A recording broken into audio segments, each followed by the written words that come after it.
My mom and dad met while my mom was working at a sports club fitness center type thing. They dated for over 6 years before they got engaged, so needless to say, it was a long time coming.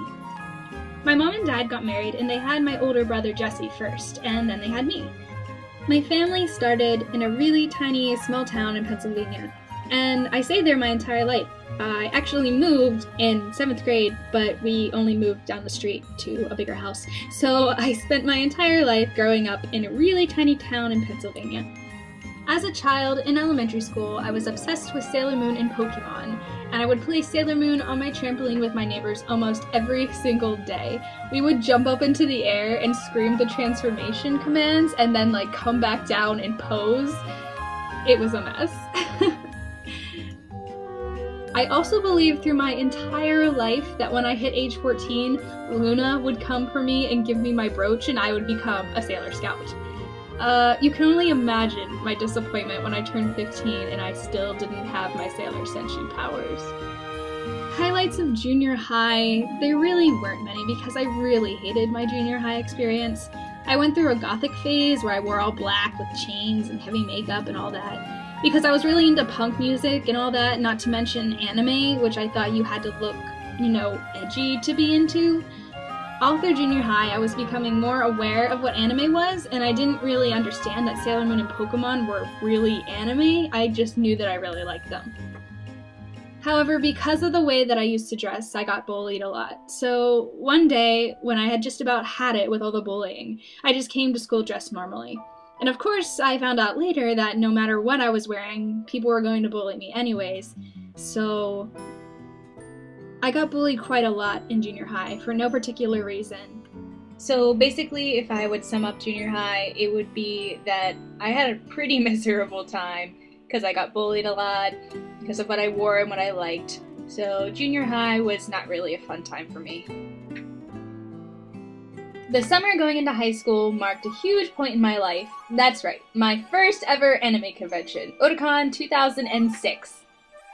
I remember getting butterflies the night before and everything. We stayed at my friend's grandma's house and my friend's mom drove us into the city every single day. It was the most amazing feeling going to my first convention, and it was really amazing for 15-year-old Deanna to finally fit in somewhere. And I actually cried when we had to leave.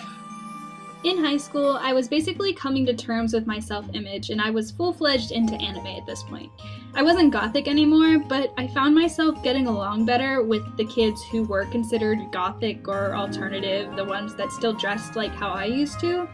So most of the time I hung around with them in high school. People would actually make jokes about our lunch table because you would look at our lunch table and everyone would be wearing black, and then there would be me who would be dressed in a Hollister shirt and my bright blonde hair, so I would kind of stick out like a sore thumb. But my friends didn't care how I dressed and they liked me for who I was, so that made me really happy. High school graduation came along and I really didn't know what I wanted to do with myself at this point. I was really late on looking at colleges and college applications, so my mother basically, because she wanted me to stay at home, guilted me into going to a branch campus near our house. So my first year of university, I lived at home and I commuted by car every day to campus. I was really afraid freshman year that I wouldn't make any friends because I was commuting from home, so it was really hard to meet anyone on campus or become friends with anyone. But it was okay, because my freshman year I met Sophia, and she was a Japanese major like me, and we were in Japanese class together and we were in martial arts class together. So we really hit it off from the beginning. Around the end of freshman year, Sophia and I found out that our Japanese sensei was being deported. So either we could stay at our branch campus and change our major, or we could move up to the main campus of our college. So basically the decision wasn't hard since we would have been moving up to the main campus in about 2 years anyways, so we both decided to move to main campus.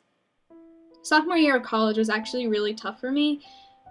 From the transition of going from living at home to living by myself in a one-room apartment, and I had a lot of trouble with the Japanese major at the main campus. So I basically was really depressed this entire year. My grades were suffering, and I actually debated even joining the military for some time. It wasn't until I took an elective law class that I really found out what I wanted to do. I wanted to help people, and I was really into the whole justice system, so I basically decided to change my major to criminal justice. I also was taking a psychology course at the time, and I really liked that too. So very quickly I dropped out of the Japanese program, and I changed my major to criminal justice, and I changed my minor to psychology. So it was around this time where DTP, my dance group, Dansu Topansu, really came to be too. Basically, the dance group that we were in previously wasn't active, and we just decided to take matters into our own hands. So one day, Sophia and I decided to make our own dance group, and basically, Dansu Topansu was born. Now, this entire time throughout my convention life, I'd been vlogging. My entire life. Every time I went to a convention, I would vlog. It wasn't until Otakon 2011 where I had this huge realization, and I got to meet a lot of you guys, and I filmed with Axon, and we had the big DTP gathering, and this was the moment of my convention vlogging life that I realized that what I was doing was something more important than just something important to me, and it was really important to you guys too. And I actually cried on the way home from that Otakon because I was really moved and really touched by some of the things you guys had said when you met me, and I felt like what I was doing was something even bigger than I had anticipated, but the feeling that I got was indescribable, really, and that's when I started to really take vlogging a little bit more seriously. So, senior year of college finally rolls around. I had finalized my major, and I was moving in with Sophia this year, and everything was really beginning to fall into place within my life. I was taking vlogging more seriously, I started to meet more of you guys, I got a job that I really wanted my senior year of college, and everything just seemed to be working out. So that brings us pretty much to the current moment in time. Now, when I was watching a lot of other YouTubers do this whole Draw My Life bit, I noticed that a lot of the Draw My Lives had this concrete ending to them. And when I was trying to think of ideas for mine, I realized that I'm at a point in my life right now where I don't have a concrete ending, and literally I'm just beginning a huge part of my life. I'm graduating in a few weeks, and I'm going to be starting a whole new chapter in my life. I'm really excited, and I'm also really scared, but the only thing that I could ask of all of you is that you stay with me for the journey that I'm going to be taking on, which is the rest of my life.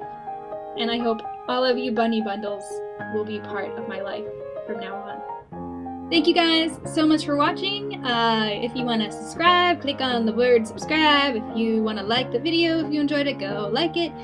You can find all the links to my Facebook and my Twitter and Instagram in the crotch bar. And I will be having another video up next Monday, which will be an FAQ, since that was the second most requested video on my fan page. So I will see you guys all next Monday. Bye!